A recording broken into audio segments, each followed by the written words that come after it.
প্রিয় দর্শক, স্বাগত আজ দুপুরে। আপনাদের সঙ্গে আছি আমি নুসরাত সাওম।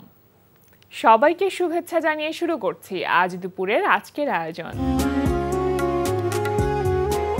আজ থাকছে সংস্কৃতি, এনটিভি অনুষ্ঠান সূচি ও দুপুরের অতিথি। প্রথমেই থাকছে সংস্কৃতি। ধানমন্ডি আলিয়াস প্রসেসে অনুষ্ঠিত হচ্ছে শিল্পী আরহামুল হক চৌধুরীর 20তম একক ক্যালিগ্রাফি প্রদর্শনী দলিলের দৃশ্যপট। প্রতিদিন বিকেল 3টা থেকে রাত 9টা এই সময়ে প্রদর্শনী চলবে 26 এপ্রিল পর্যন্ত। দ্য ইলিউশনস গ্যালারিতে অনুষ্ঠিত হচ্ছে 50 জন দেশ বরেণ্য ও প্রতিশ্রুতিশীল শিল্পীর 50টি শিল্পকর্মের প্রদর্শনী গ্রীষ্মের রং। প্রতিদিন বিকেল 3টা থেকে রাত 11টা এই সময়ে প্রদর্শনী চলবে 28 এপ্রিল পর্যন্ত।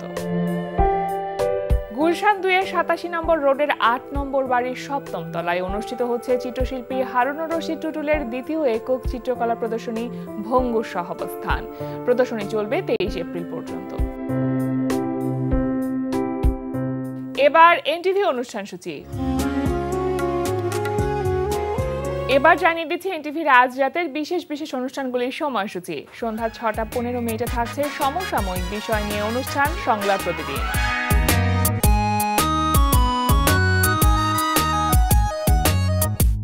রাত 9টায় থাকছে মোহাম্মদ নুরুজ্জামানের প্রযোজনায় অনুষ্ঠান গানের বাজার।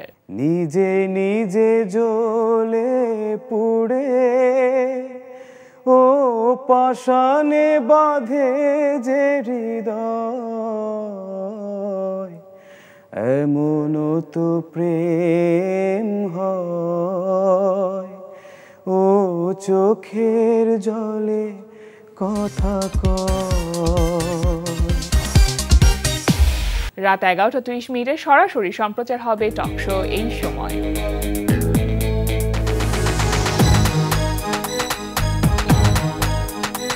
এই ছিল এনটিভির আজ রাতের বিশেষ বিশেষ অনুষ্ঠানগুলির সময়সূচি। এবার দুপুরের অতিথি। প্রিয় দর্শক, আমাদের আজ দুপুরের অতিথি সঙ্গীত শিল্পী কামাল আহমেদ। শুভ দুপুর ভাইয়া। শুভ দুপুর। কেমন আছেন বলেন? হ্যাঁ, ভালো। আপনি সবসময় ভালো থাকেন, গান নিয়ে অনেক বেশি ব্যস্ত থাকেন। মানে এই যে ভালো থাকা, এই ভালো থাকার রহস্যটা কি বলেন? গানকে ঘিরে ব্যস্ততা, এই জন্যই কি ভালো থাকা? এটা হচ্ছে যে মানে যে চাওয়া পাওয়ার একটা সঙ্গতি থাকতে হয়। আমার চাওয়াটা খুব কম, আচ্ছা, এই জন্য আমি ভালো থাকতে পারি। কারণ আমি খুব প্রাপ্তি, যে বিশাল প্রাপ্তি, এরকম ভাবনা কখনো ভাবিনি। আমার চাওয়াগুলো যদি আমার চিন্তার মধ্যেই থাকে, বাস্তবতার মধ্যে থাকে, তাহলে আমি খুব সহজেই সেটাকে স্পর্শ করা যায়। এটা আমি সবসময় পারি বলেই আমার মনে হয় আমি ভালো থাকি। আচ্ছা, আর আপনার চাওয়া মনে হয় বেশিরভাগ ক্ষেত্রে গানকে ঘিরেই, আমার সৃষ্টি নিয়ে। হ্যাঁ, আমার সবসময় বলেছি, আমি এখন আমার সরকারি চাকরির পিএলআর চলছে, আমি বাংলাদেশ বেতারের উপমহাপরিচালক হিসাবে শেষে কাজ করেছি। তো এটা আমার পেশা ছিল, কিন্তু মাস্ট ফার্স্ট প্রায়োরিটি সবসময় ছিল মিউজিক। মিউজিককে আমি সবসময় উপরে রেখেছি এবং সেটা নিয়েই ভালো থাকবার চেষ্টা করেছি। যা কিছুই করেছেন না কেন, সঙ্গীতটা সবসময় পাশে থেকেছে এবং সেটাকে ভালোবেসে কাজ করেছি, ভেতর থেকে কাজ করেছি। সুতরাং সেটার সাথে যেহেতু আমি থাকতে পেরেছি, এটাই সবথেকে বড় আনন্দ, এটাই বড় আনন্দ আসলে। এবং সেই ধারাবাহিকতায় আপনার ঈদে এবং পহেলা বৈশাখে দুটো গান রিলিজ হয়েছে। একটু শুনি যে ঈদে যে গানটি রিলিজ হয়েছে সেটা কি আসলে কি ধরনের গান? এটা রোমান্টিক আধুনিক গান, এটা ডুয়েট গান, এটা আমি আর হুমায়রা বশির মিলে করেছি। বাহ, মানে ডুয়েট গান তো এর আগেও আপনার করা হয়েছে, কিন্তু হুমায়রা বশির আপুর সাথে কি এর আগে কাজ করা হয়েছে না এবারই প্রথম? এই একটি কাজই করলাম। এইটি কেমন লেগেছে আপুর সাথে কাজ করে? ভালো। আসলে আমি সবসময় চেষ্টা করি যে নতুন প্রজন্মের যারা এখন ভালো গাইছে তাদের সাথে একটা বন্ডিং তৈরি করতে, কারণ আমার ভাবনাটা আমি সবসময় নতুন প্রজন্মের মধ্যে দিতে চাই। শুধু গান যে করা সেটা নয়, বাঙালির সংস্কৃতি, আমাদের যে মুক্তিযুদ্ধের চেতনা, এগুলো আমি চাই যে বর্তমান প্রজন্মের মধ্যে ছড়িয়ে যাক। এ কারণেই আমি সবসময় এদের কাছে একটা ব্রিজ লাইন করতে চেয়েছি। এবং আমার মনে হয় সেই জায়গাটা থেকেই আমি হুমায়রা বশিরের সাথে কাজ করলাম, খুব ভালো লাগলো। আমার ভাবনাগুলো তাকে জানালাম, ওদের থেকেও নেবার চেষ্টা করি সবসময়, কারণ আমি প্রতিদিনই শেখবার চেষ্টা করি, আর নতুনদের কাছে অনেক কিছু শেখা যায়। নিঃসন্দেহে। এই যে আপনি যেমনটি বলছিলেন যে নতুনদের সাথে কাজ করলে আসলে অনেক কিছু শেখবার আছে, আবার কিছু ক্ষেত্রে কি একটু অসুবিধাও মনে হয় কি না, যে কারণ প্রজন্ম থেকে প্রজন্ম তো চিন্তা ভাবনার অনেক রকম পরিবর্তন হয়, তো সেক্ষেত্রে গানের ধরন বা সে আসলে কিভাবে থ্রো করছে এই জায়গাতেও তো পরিবর্তন হয়। তো আপনি যেহেতু অনেক সিনিয়র শিল্পী, সুতরাং সেই জায়গা থেকে আপনার আসলে এখানে কোপ আপ করতে একটু প্রবলেম হয় কিনা? না না, সেটা হচ্ছে সবসময় আপডেট থাকতে হবে, বিশেষ করে শিল্প সাহিত্য সংস্কৃতি এটি কিন্তু সবসময় সময়ের সাথে যায়। আমরা রুটটাকে ঠিক রাখবো, সেই জায়গা থেকে আমাকে আপডেটসে থাকতে হবে। সেভাবে আমার মাইন্ডসেটটা সেরকম বলে আমার কখনো অসুবিধা হয় না। আচ্ছা, আর পহেলা বৈশাখ তো গেল সম্প্রতি, সুতরাং পহেলা বৈশাখে আপনার একটি রবীন্দ্রসঙ্গীত রিলিজ হয়েছে, সেটা সম্পর্কে একটু জানতে চাই। বেশ কিছুদিন পর মনে হয় আপনার রবীন্দ্রসঙ্গীত রিলিজ করা হলো, এর মধ্যে তো রবীন্দ্রসঙ্গীত নিয়ে খুব একটা কাজ হয়নি, তো কেমন লাগছে আবার যখন নিজের জনরাতে ফিরে আসা? না, এটা আসলে পহেলা বৈশাখ এটা একটা, এখানে পুরোটাই আমাদের নিজের বাঙালিয়ানা ভেতরের ব্যাপার, আর রবীন্দ্রনাথ সেই আমাদের ভেতরেই আছে। সুতরাং রবীন্দ্রনাথের প্রেমের গান পহেলা বৈশাখ এটা একেবারে সমার্থক, একসাথে যেন আবদ্ধ, মানে গাথা। সেই ভাবনা থেকে ভাবলাম যে এই জায়গায় রবীন্দ্রনাথের গান নিয়ে আবার আমি দর্শক শ্রোতাদের সামনে আরেকবার আসি। মানে সংস্কৃতির এমন কোনো জায়গা নেই আসলে, যে জায়গায় শুধুমাত্র সংস্কৃতি না, জীবনবোধের এমন কোনো জায়গা নেই যেখানে আসলে রবীন্দ্রনাথ ছুঁয়ে যান না আমাদেরকে, বাঙালির জীবনে তাই আসলেই। আচ্ছা, গানটি তাহলে শুনি আপনার কণ্ঠে দুটো লাইন, তারপর আমরা গানটি নিয়ে কথা বলবো। রবীন্দ্রনাথের খুবই অসাধারণ একটি প্রেমের গান, কিন্তু হয়তো অনেকের কাছে কম গীত কম শ্রুত মনে হতে পারে। শুনিল সাগরে শ্যামল কিনারে। শুনি। অনেকগুলো দিন পর এবার রবীন্দ্রসঙ্গীত করা হলো, মধ্যে তো বেশ কিছুদিন আপনি আধুনিক নিয়েই ব্যস্ত ছিলেন, তো কোন ভাবনাটা কাজ করলো? আপনি বলছিলেন যদিও যে পহেলা বৈশাখ এবং বাংলা সংস্কৃতি একটা বড় অংশ জুড়ে রয়েছে আসলে রবীন্দ্রনাথ, তো সেই জায়গা থেকেই কাজ করা, কিন্তু তারপরে থাকে না যে একটা বোধের জায়গা, মানে কি ভাবনা কাজ করেছে? হ্যাঁ, এটি তো হয়তো একটি গানের মিউজিক ভিডিও, কিন্তু আগামী যে 25শে বৈশাখ রবীন্দ্রনাথের জন্মবার্ষিকী যেটা, সেখানে কিন্তু আমার রবীন্দ্রনাথের গানের পূর্ণাঙ্গ অ্যালবাম আসছে। আচ্ছা, অ্যালবাম আকারে রিলিজ করছে? অ্যালবাম আকারে রিলিজ হবে, এবং এটা হচ্ছে প্রেমের গান নেই পুরো অ্যালবামটা, অ্যালবামের নাম হচ্ছে পুনশ্চ ভালোবাসা। আচ্ছা, মানে ইতিমধ্যে আপনি কাজ শুরু করে দিয়েছেন? কাজ শেষ, ডিজাইন সবকিছু কমপ্লিট হয়ে গেছে, রেডি আছে, অডিও জুকবক্সও এটা হয়ে গেছে। এটা 8ই মে অর্থাৎ 25শে বৈশাখ এটি রিলিজ হবে। সুতরাং রবীন্দ্রনাথকে বাদ দিয়ে কিন্তু আমার কোনো সময় কাটেনি। আধুনিক গানের কাজ করেছি, মিউজিক ভিডিও হয়েছে, কিন্তু এই যে অ্যালবাম যেটি 25শে বৈশাখ রিলিজ হবে, এটা তো একদিনে হয়নি,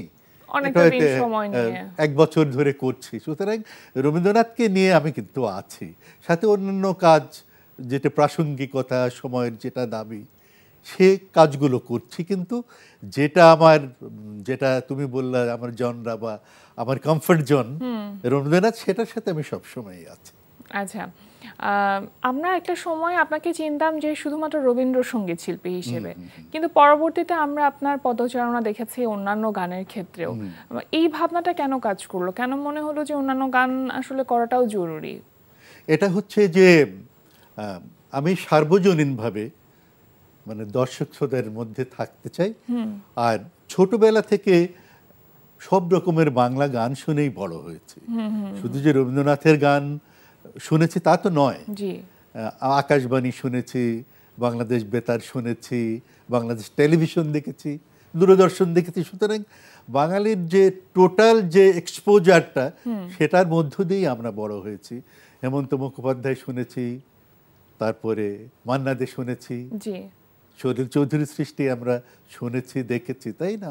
মানবেন্দ্র মুখোপাধ্যায়ের গান শুনেছি, আমাদের এদেশের মোহাম্মদ আলী সিদ্দিকী, খুরশিদ আলম, আব্দুল জব্বার, আব্দুল হাদি, সাবিনা ইয়াসমিন, রুনা, সবার গান শুনেছি। সেখানে রবীন্দ্রনাথ যখন পরিণত হলাম, যখন ছায়ানটের কোর্স সম্পাদন করলাম, যখন ঢাকা বিশ্ববিদ্যালয়ে পড়াশোনা শেষ করলাম, তখন আবিষ্কার করলাম যে আমার কমফর্ট জোন রবীন্দ্রনাথ। আচ্ছা, কিন্তু সমগ্র জীবনে যে পথটা পেরিয়ে আসলাম, সেটি তো ভুলে যেতে পারি না, সেটা তো আমার ভিতরেই বসবাস করছে। সুতরাং রবীন্দ্রনাথের গান আমার কমফোর্ট জোন, ওটা আমার জনরা, কিন্তু সাথে সাথে এগুলো আমার ভিতরে সবসময় ছিল। তো সুতরাং আমার মূল জায়গাটা যখন মোটামুটি গোছাতে পেরেছি, তখন এই জায়গাগুলো আমার কমিটমেন্ট থেকে এই জায়গাগুলোতে কাজ করছে। কারণ আমার সব মিলে শুনে যা কিছু এতদিন ধরে একটা অভ্যস্ততা ব্যাপার ছিল, মনে হয়েছে যে আচ্ছা এই জায়গাটাতেও নিজেকে একটু এক্সপ্লোর করে দেখা যেতে পারে যে আমি নিজে গাইতে পারছি কিনা বা কতটুকু রপ্ত করতে পারছি সেই বিষয়টায়। আচ্ছা, একদম ছোটবেলার যে দিনগুলো ছিল আপনার, সেই আমি জানি যে আপনার গানের সাথে পথ চলা বেশ সংগ্রামের মধ্যে দিয়ে গেছে, যে পারিবারিক ভাব একেবারে দ্বন্দ্ব নিয়েই আসলে আপনি গানটা করেছেন। একদম শৈশবের দিনগুলো কেমন ছিল, ছোটবেলা আসলে কি করতেন? এটা আসলে সেটাই হচ্ছে মানে সোনালী অতীত বলবো, এবং সোনায় মোড়ানো সেই দিনগুলো। মানে যে আমি গ্রামে আমার কেটেছে অকৃত্রিম পরিবেশ, অকৃত্রিম মানে দিগন্ত, খোলা আকাশ, সেই মাঠে আমি হেঁটেছি, রাখালদের সাথে মিশেছি। প্রাইমারি স্কুলে যখন পড়ালেখা করেছি হয়তো আমার পায়ে একটা স্যান্ডেলও ঠিক মতো থাকতো না, হাফ প্যান্ট পরে যেতাম। সুতরাং ওই যে মাঠের রাখাল, কৃষক, এদের সাথে আমার যে মিথস্ক্রিয়ার মধ্যে আমি বড় হয়েছি। সুতরাং সেই যে প্রকৃতির সুর, মানে যে আমার যে লোক সংস্কৃতি, গ্রামীণ জীবন, এটি আমার ভিতরে বোধে আছে। কিন্তু এই সেই যে বাঙালির চিরায়ত পরিবেশ, সেটি নিয়েই কিন্তু আমি বড় হয়েছি। সেটি অসাধারণ সময় ছিল এবং সেটি গ্রুমিং হয়েছে আমার, এবং সেটিকে নিয়েই আমি আজকের যে কামাল আহমেদ, ওটাকে ঘিরেই এবং ওটাকে অবলম্বন করেই। ছোটবেলা আপনি কি খুব দুরন্ত ছিলেন না শান্ত প্রকৃতির ছিলেন? মায়ের কাছে শুনেছি নাকি অনেক চঞ্চল ছিলাম, কিন্তু একটি বিষয় ছিল যে সুরের সাথে আমার সখ্যতা ছিল, রাখালের সাথে সখ্যতা ছিল, প্রকৃতির সাথে সখ্যতা ছিল, কিন্তু সবসময় লেখাপড়াটা যেন আমি কেন করেছি। ওই গ্রামে থাকলেও আমি সেই গ্রামের স্কুল থেকে ক্লাস 5-এ স্কলারশিপ পেয়েছি, ক্লাস 8-এ স্কলারশিপ পেয়েছি, তারপরে লেখাপড়ায় ভালো ছিলাম, ঢাকা বিশ্ববিদ্যালয়ে পড়েছি। এই জন্য মনে হয় যে আমি একটা ক্যাডার সার্ভিসে জায়গা করতে পেরেছি, এবং সেই জায়গাটি ছিল বলে আর্থিক কোনো টেনশন ছিল না বলেই আমার মনে হয় যে আমার গানটাকে আমি আরো যত্ন করতে পেরেছি। বাহ, চমৎকার করে বললেন। এই বিষয়টা কিন্তু ভীষণ গুরুত্বপূর্ণ। অনেকে মনে করে যে না, শিল্পী হবার জন্য বুঝি মনে হয় মুসাফির হওয়ার দরকার পড়ে বা অগোছালো একটা জীবন দরকার পড়ে। ব্যাপারটা কিন্তু এরকম নয়। লাইফটা আসলে পুরোটাই ব্যালেন্স, ব্যালেন্স করেও কিন্তু চলা যায়। এবং আমি সবসময় বলেছি, আমি যখন আমি সরকারি চাকরিতে ছিলাম তখনও কিন্তু বিভিন্ন আমি শোতে বলেছি, music is my first priority, music first, second career, third family. সবসময় আমি এভাবেই বলেছি, তাই বলে কাউকে ছোট করে নেই, তবে মিউজিক সবার উপরে বেশি সম্মান করতে চাই। প্রথম কবে স্টেজে উঠেছিলেন গান গাইবার জন্য? এটা আমি আমার স্কুল জীবনে আমি যখন ক্লাস 9-10-এ পড়ি, তখন আমাদের স্কুলে যে সাংস্কৃতিক সপ্তাহ হয়, সেখানে তখন আমি কিন্তু হারমোনিয়াম বাজাতে পারতাম না, অন্য একজন বাজিয়ে দিয়েছে, আমি গান করেছি এবং সেভাবেই আমি চ্যাম্পিয়ন হই। কি গান ছিল সেটা মনে আছে? সেটা ওই যে রবীন্দ্রনাথের গান ছিল, হারানন্দিনের গান ছিল, অনেকগুলো বিষয় প্রতিযোগিতা হয় না, সবগুলো মিলে আমি চ্যাম্পিয়ন হয়ে গেছি। এবং সেইভাবে আমি বিশ্ববিদ্যালয়, স্কুলে, পর কলেজে প্রতিযোগিতা করেছি, ঢাকা বিশ্ববিদ্যালয়ে এসেছি, সেখানেও কিন্তু আমি চ্যাম্পিয়ন হয়েছি। আচ্ছা, প্রথম যখন স্টেজে পারফরমেন্সের জন্য উঠেছিলেন তখন কি একটু নার্ভাসনেস কাজ করেছিল কি মনে আছে? এইটা মনে হয় মানে যে সুরের সাথে এত সখ্যতা ছিল, যে আমি একটু আগে বললাম যে রাখালদের সাথে আমার সময় কেটেছে, ওরা আমাকে বলতো কামাল আয় গান শোনা, আমি খালি গলায় ওদের গান শোনাতাম, দল বেঁধে ওরা দাঁড়িয়ে আছে, আমি ওদের গান শোনাতাম। সুতরাং এই সুরটা ভিতরে কিন্তু খুব শক্তভাবে ছিল। সুতরাং যে অনেক মানুষের সামনে যে গান গাইছি এই ব্যাপারটা আলাদা করে মনে হয়, এটা ফিল করি নাই। তারপরে তো বহু পারফরম্যান্স আপনার করা হয়েছে দেশে এবং দেশের বাইরে, অনেক জায়গাতে আপনি অ্যালবাম অনেক করেছি। আমার 31টি অ্যালবাম রিলিজ হয়ে গেছে, 32 নম্বর অ্যালবাম আসবে 25শে বৈশাখে। এই কাজের মধ্যে আছে। সবথেকে মেমোরেবল স্টেজ শো কোনটা ছিল? রবীন্দ্র সদনে একটা প্রোগ্রাম করি, একটা বিশেষ সংস্থার আমন্ত্রণে গিয়েছিলাম, তারা আমাকে একটি সম্মাননা দিয়েছিল। তখন আমি বহির্বিশ্ব কার্যক্রমের ডিরেক্টর হিসেবে কাজ করতাম বাংলাদেশ বেতারে। তো রবীন্দ্র সদনে আমাকে সম্মাননা দেওয়া হলে, এবং সবচেয়ে বড় কথা, এই সম্মাননাটা আমার হাতে উঠিয়ে দিয়েছিলেন অনেক বড় একজন সঙ্গীত শিল্পী, জটিলেশ্বর মুখোপাধ্যায়। সেই অনুষ্ঠানে আমি গান করে যখন নেমে আসলাম, তখন কিছু শ্রোতা আমাকে বললেন, এটা অনেকে মানে যে ড্রব্যাক হিসেবে নিতে পারে, তবে আমার ভালো লেগেছিল যে আপনার কণ্ঠের মধ্যে আমরা চিন্ময় চট্টোপাধ্যায়ের একটা ছায়া পেলাম। অনেকদিন পর আমরা প্রাণ ভরে গান শুনলাম। এটি হচ্ছে কলকাতার মানে যে একেবারে ঋদ্ধ একজন মানে বয়সী মানুষের কাছে শোনা, সেটি আমার কাছে অনেক বড় পাওয়া। তবে আমি ইন্ডিয়ান হাই কমিশনের একক করেছি 3 বার, জাদুঘরের একক করেছি, সেখানেও অনেক কমপ্লিমেন্ট পেয়েছি। তবে এটি বিশেষভাবে আমার মনে দাগ কেটে আছে। আসলে মানে এরকম কিছু কিছু দাগ কেটে থাকা অভিজ্ঞতায় আমাদেরকে সমৃদ্ধ করে এবং মনে হয় যে জীবনের সবথেকে বড় প্রাপ্তি এগুলোই। পুরস্কার তো একটা হাতে তৈরি জিনিস, কিন্তু এটা এমন একটা বিষয় মানে ইনট্যাঞ্জিবল একটা ব্যাপার যেটা সবসময় বোধ আরো আরো অনেক সমৃদ্ধ করে নিজেকে। একেবারে শেষের দিকে চলে এসেছি, একটু জানতে চাইবো যে রবীন্দ্রসঙ্গীত আসলে এখন যেভাবে চর্চা করা হচ্ছে, নতুনরা যেভাবে চর্চা করছে, আমরা যদি মিউজিকের যেই ইনস্ট্রুমেন্টস সেগুলো দেখি যে অনেকটা পরিবর্তন এসেছে, উপস্থাপনের জায়গাটা পরিবর্তন এসেছে। একজন রবীন্দ্রসঙ্গীত শিল্পী হিসেবে যেহেতু আপনি অনেকগুলো বছর ধরে কাজ করছেন এই জায়গাটা নিয়ে, আপনি কিভাবে দেখেন বিষয়টাকে? আসলে আমার কথা যে আমি এক্সপেরিমেন্ট করতে পারি, ফিউশন করতে পারি, সেটার জন্য তো আমার সমগ্র পৃথিবীটাই উন্মুক্ত, আমি স্বাধীন। কিন্তু রবীন্দ্রনাথ যেহেতু তার গানকে ডিফাইন্ড করে গেছে, উনি স্বরলিপি করে গেছেন, স্ট্রাকচার্ড করে গেছেন, সুতরাং এই গানটা নিয়ে আমার এক্সপেরিমেন্ট করবার কোনো সুযোগ নাই।